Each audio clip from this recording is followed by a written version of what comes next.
In 2017, Kauthara Namaganda decided to leave her sister's home to return to her husband's residence in Mbarara, but she had around the same time received information that Awan Abdul Hakim Lwanyaga had taken over the family property.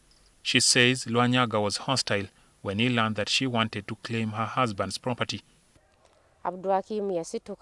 Hakim asked fellow Muslims about what had taken me there and whether I did not have a home.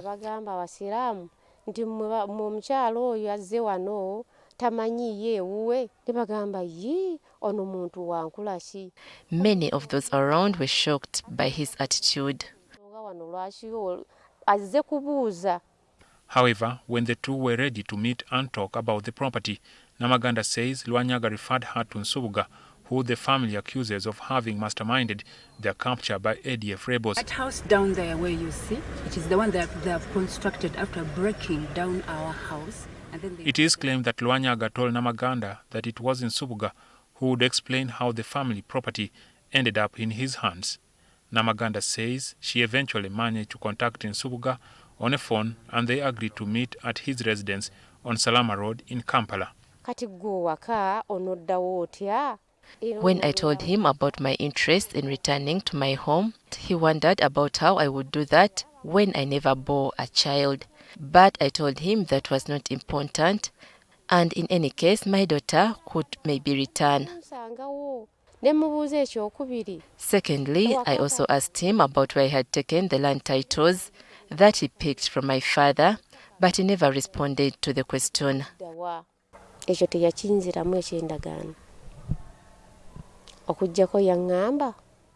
Nevertheless, he told me to ask Hakim to fulfill our agreement.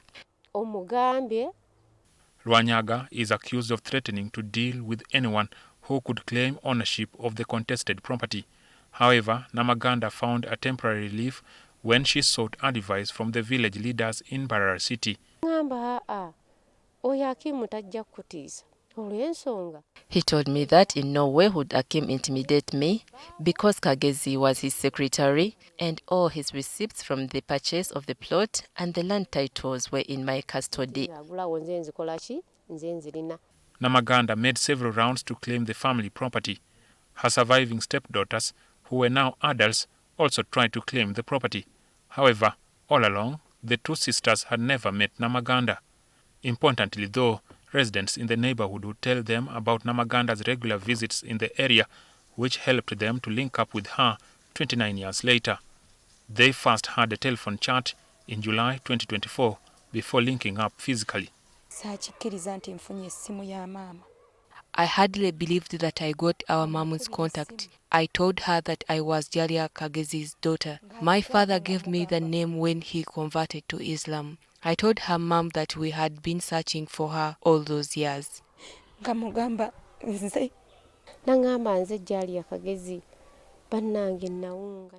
told me that she was Jalia Kagezi. I got confused.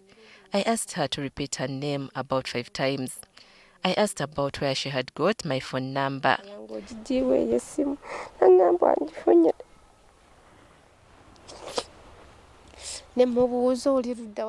I also asked about where she was and she replied that she was in Kampala. She told me that she searched for me for years.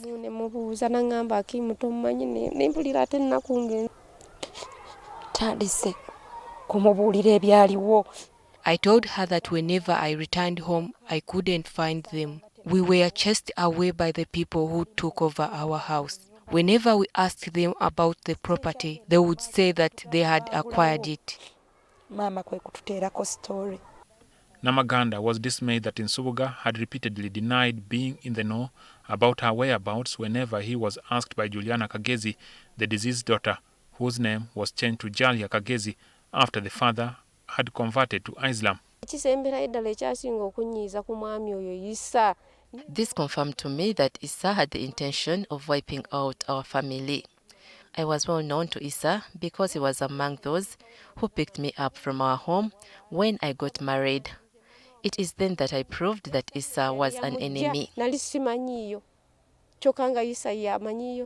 They have since united and are jointly pursuing the land matter and the case has since been reported to the State House Land Protection Unit. He was invited several times to State House to adduce evidence of the land purchase, but he never appeared.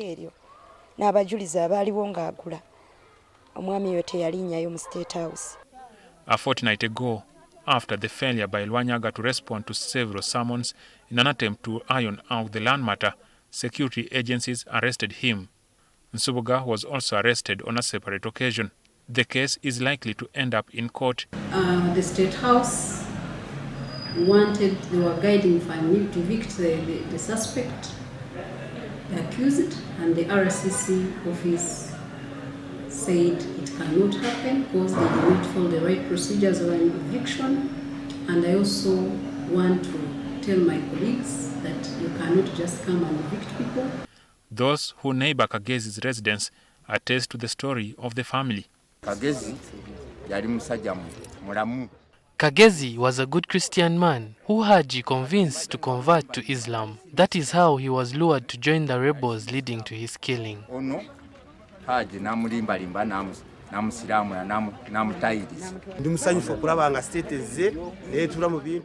I am happy that the state has helped the victims recover their property. I thank President Museveni for putting in place an office to deal with such matters.